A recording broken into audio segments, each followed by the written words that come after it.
Bismillahirrahmanirrahim. Assalamualaikum warahmatullahi wabarakatuh.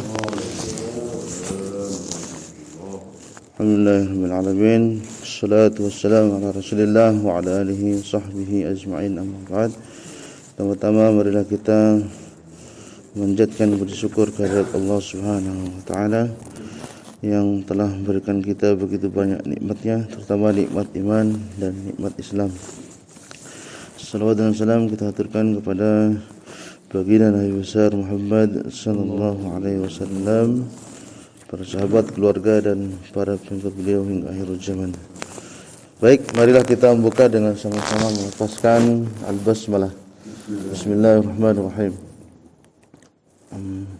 Kita hari ini terakhir membahas terkait dengan fardul wudu, yaitu wajib wudu atau rukunnya wudu, yaitu at-tartibu ala ma dzakarnahu. Jadi kita berwudu itu secara tertib, jadi sesuai dengan urutan yang telah disebutkan oleh kita dulu. Jadi mulai dari niat itu yang pertama, kemudian ini yang wajibnya, wajibnya yang sudah kita bahas, yaitu membasuh muka, kemudian membasuh kedua tangan sampai siku, kemudian membasuh kepala, mengusap kepala, kemudian membasuh kedua kaki sampai mata kaki. Itu kemudian yang keenam untuk wajib wudunya, yaitu tartib. Ini wajib tartib, jadi tidak bisa dibolak-balik. Dikatakan di sini fardus sadis at-tartib. Wajiban yang ketiga, yang keenam adalah dengan cara tartib, sesuai dengan urutan. Wa fardiyatuhu mustafadatun minal ayati idza qulna al-wawu walit tartib. Itu diambil, sifat wajibnya wudu itu diambil dari ayat Al-Quran, idza qulna al-waw litartib, ketika mengatakan kita menyebut huruf waw, dan huruf waw tersebut litartib dalam rangka urutannya. Jadi ayat yang disebutkan oleh kita dari awal, waghsilu wujuhakum, itu yang pertama, ini yang dalam Al-Quran ya, surat Al-Maidah ayat 6 ya. Waghsilu wujuhakum, itu yang pertama, kita membasuh muka. Wa aydiyakum ilal marafiq, dan kedua tangan sampai ke siku. Nah, ini yang disebut dalam Al-Qur'an. Makanya di mazhab Syafi'i ini dianggap sebagai yang wajibnya, fardu wujunya, karena disebut dalam Al-Qur'an. Sedangkan selain dari itu adalah yang dilakukan oleh Nabi sallallahu alaihi wasallam. Mulai dari berkumur-kumur dan sebagainya, ini yang dilakukan oleh Nabi sebagai tambahan apa yang disebutkan dalam Al-Quran. Makanya disebut sebagai sunnah-sunnah nanti Nabi, sunnah-sunnah wudu. Wamsahu biru'usikum, kemudian mengusap kepala ya, seperti yang sudah kita bahas. Wa arjulakum ilal ka'bain, dan membasuh kedua kaki sampai kedua mata kaki. Itu yang kita bahas yang terakhir. Yang selanjutnya adalah tertib. Ini termasuk tertib. Kalau tidak tertib maka dia tidak sah wudunya. Fa illa fa min fi'lihi wa qawlihi alaihi salatu wassalam, kalau seandainya huruf waw tadi tidak menyebutkan sebagai tartib, maka kita bisa melihat perbuatan dan perkataan dari Nabi sallallahu alaihi wasallam. Idza lam yunqal anhu alaihi salatu wassalam annahu tawaddu illa murattaban. Jadi kalau seandainya kita tidak menukil dari Nabi sallallahu alaihi wasallam bahwa wudu itu kecuali dengan cara yang tartib. Wali annahu alaihi salatu wassalam qala, Nabi sallallahu alaihi wasallam bersabda, ba'da an tawadda'u murattaban, setelah Nabi berwudu dengan cara yang tertib tadi, sudah dipraktikkan wudu setelah Nabi berwudu, Maka Nabi mengatakan, hadza wudu'un la yaqbalullahu salata illa bihi. Setelah Nabi melakukan wudu yang secara tertib tadi, baik yang ditambahkan oleh Nabi maupun dari Al-Quran tadi, maka Nabi mengatakan ini adalah wudu yang Allah tidak menerima solat kita kecuali dengan cara wudu ini. Ini ayyi mislihi. Ini diriwayatkan oleh Imam Bukhari, Rawahul Bukhari. Jadi Nabi setelah wudu dengan cara tertib yang disebutkan tadi, seperti wudu yang kita lakukan setiap hari itu, mulai dari cuci tangan, kemudian berkumur-kumur, apalagi yang wajibnya tadi, tidak bisa dibolak-balik. Nabi mengatakan ini adalah wudu yang Allah tidak menerima salat kita kecuali dengan wudu ini.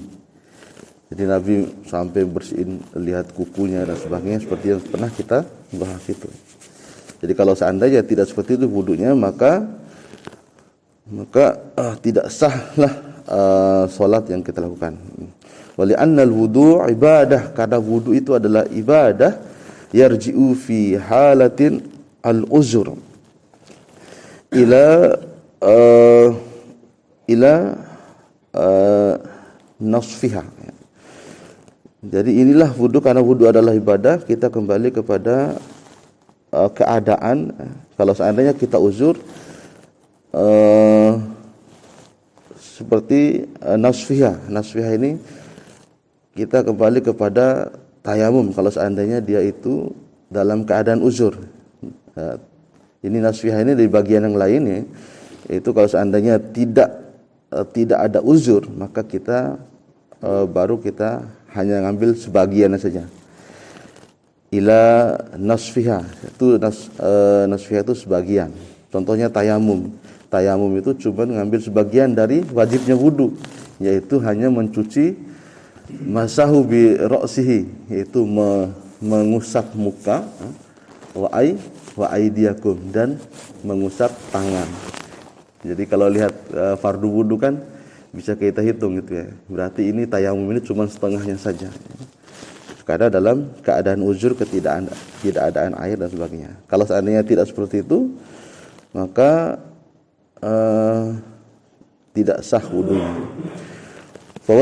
Fawajaba fiha at-tartib, dan wajib juga dia secara tertib. Jadi kalaupun tayamum, maka dia harus tertib juga, muka dulu baru tangan. Jadi tidak bisa sebaliknya. Dulu juga saya pernah mikir ya, kalau seandainya wudu ini kan tujuannya untuk basah-basahin bagian wudu ini, enggak apa-apalah, bisa aja kaki, yang penting kan basah gitu ya, basah semua. Ya enggak bisa. Karena tertib ini adalah bagian dari wajibnya wudu. Falau nasiya tertib, kalau seandainya kita lupa, kemudian lupa tertib itu, lam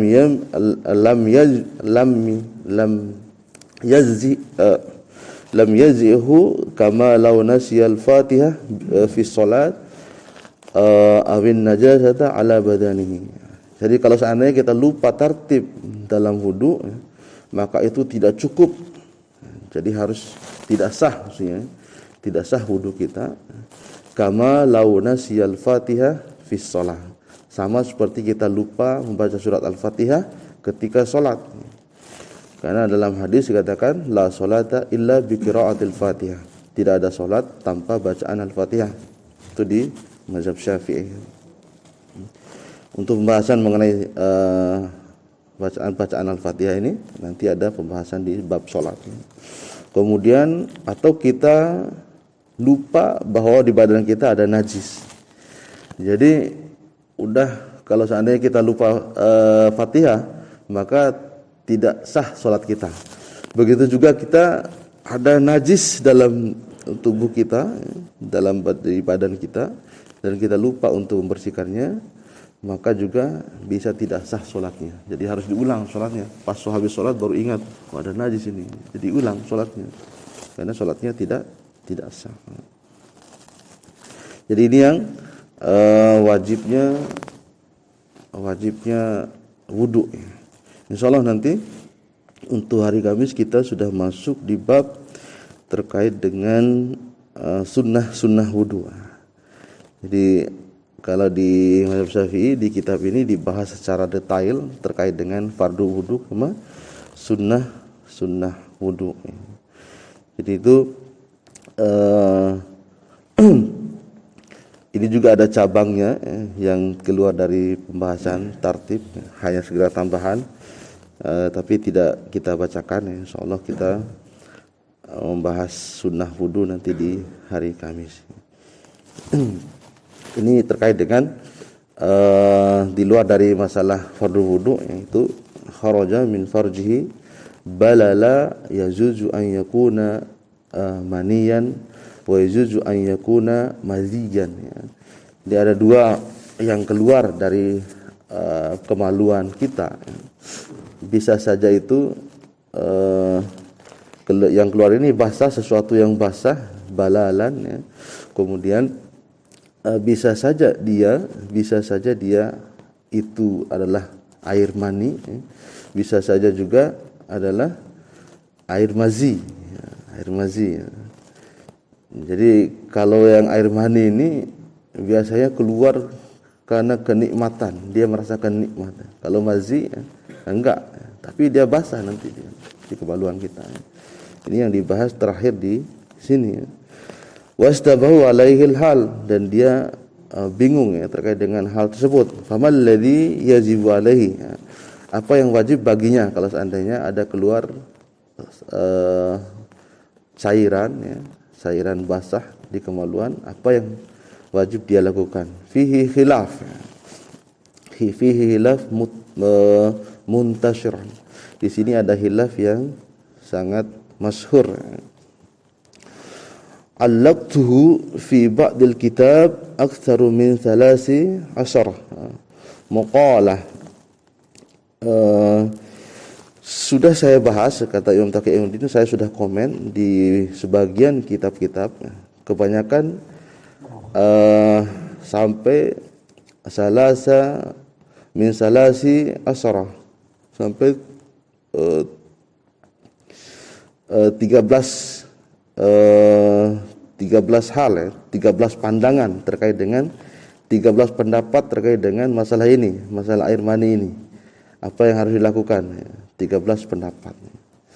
Ar-Raji, yang paling rajih fi Rafi'i, dalam pendapat Imam Rafi'i, wa Rawdah dalam kitab Ar-Rawdah An-Nawawi, annahu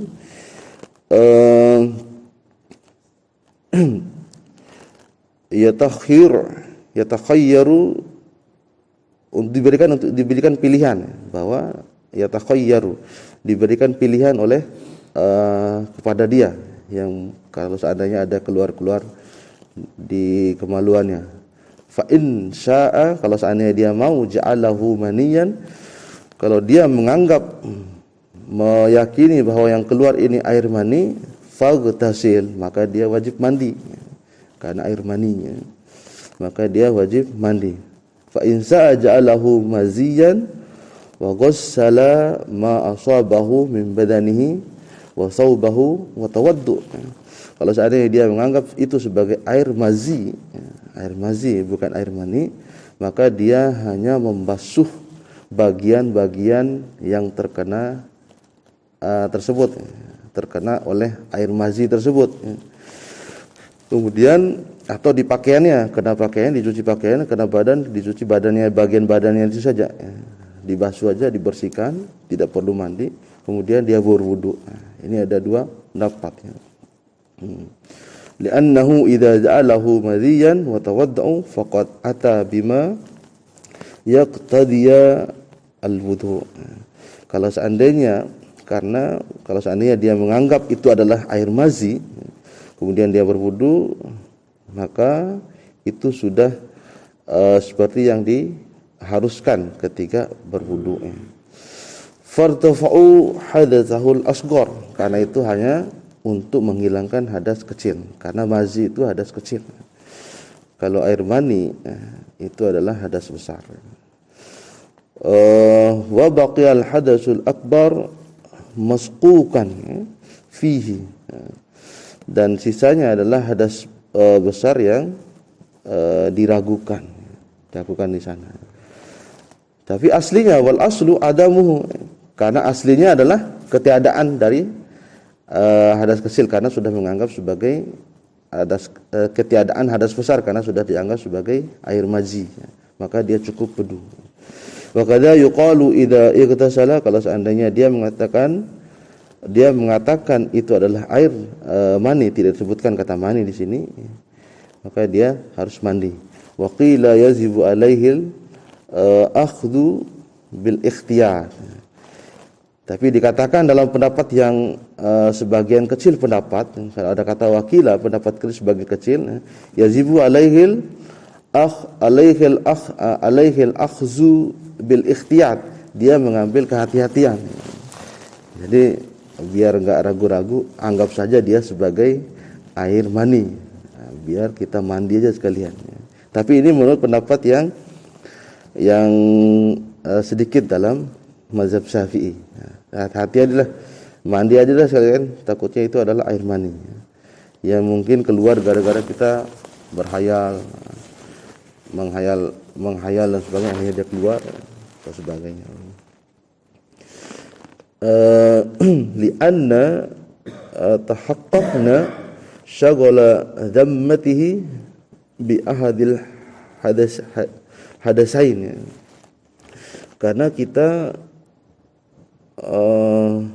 sudah bisa buktikan, bisa memastikan bahwa di syaghala itu disibukkan zammatihi, zatnya tersebut, bi ahadil hadasain, karena dengan dua hadas, wala yakhruju an dzalika illa biyaqin, dan mungkin itu keluar dari itu kecuali dengan keyakinan. Bi anna yakhtatu kama law lazima zammatahu salata min salatain. Kalau seandainya kalau kita mengambil dengan kehati-hatian, seperti kita melaksanakan kita melaksanakan solat dari dua solat. Walam ya'rifu ainahuma, dan kita tidak tahu solat itu jenis apa. Misalkan kita bingung nih, untuk perempuan ini ya, untuk perempuan dia bingung ketika dia sudah masuk asar, ternyata cairan terakhirnya itu ternyata dia sudah bersih, tapi dia belum sholat zuhur ya. Maka dia atas kebingungan tersebut ya, maka perempuan untuk kehati-hatiannya, maka dia melakukan dua sholat langsung. Sholat zuhur untuk kehati-hatian dia laksanakan, takutnya ternyata bersihnya itu sebelum asar, karena dia ketika dia sudah bersih maka wajib dia melaksanakan sholat yang perempuan ya, yang haid ya. Kalau seandainya dia pas asar baru lihat ternyata sudah bersih, tapi dia ragu-ragu ini ya, ragu-ragu apakah dia bersihnya sebelum asar sehingga dia wajib untuk sholat zuhur, atau bersihnya setelah asar. Maka untuk kehati-hatian perempuan yang melaksanakan kebingungan antara dua sholat ini, maka dia tidak apa-apa sholat dua-duanya. Jadi dikodok sholatnya. Itu maksudnya di sini. Begitu juga yang kita air mazi apa air mani ini, maka kita harus, ini sebagian pendapat kecil dari mazhab Syafi'i, untuk kehati-hatian udah sekalian aja katakan air mani, sudah biar mandi sekalian. Jadi seperti itu untuk kehati-hatiannya. Maka kalau dalam keadaan seperti itu, yajibu alaihi yaslihima, yaitu wajib baginya untuk melaksanakan dua-duanya.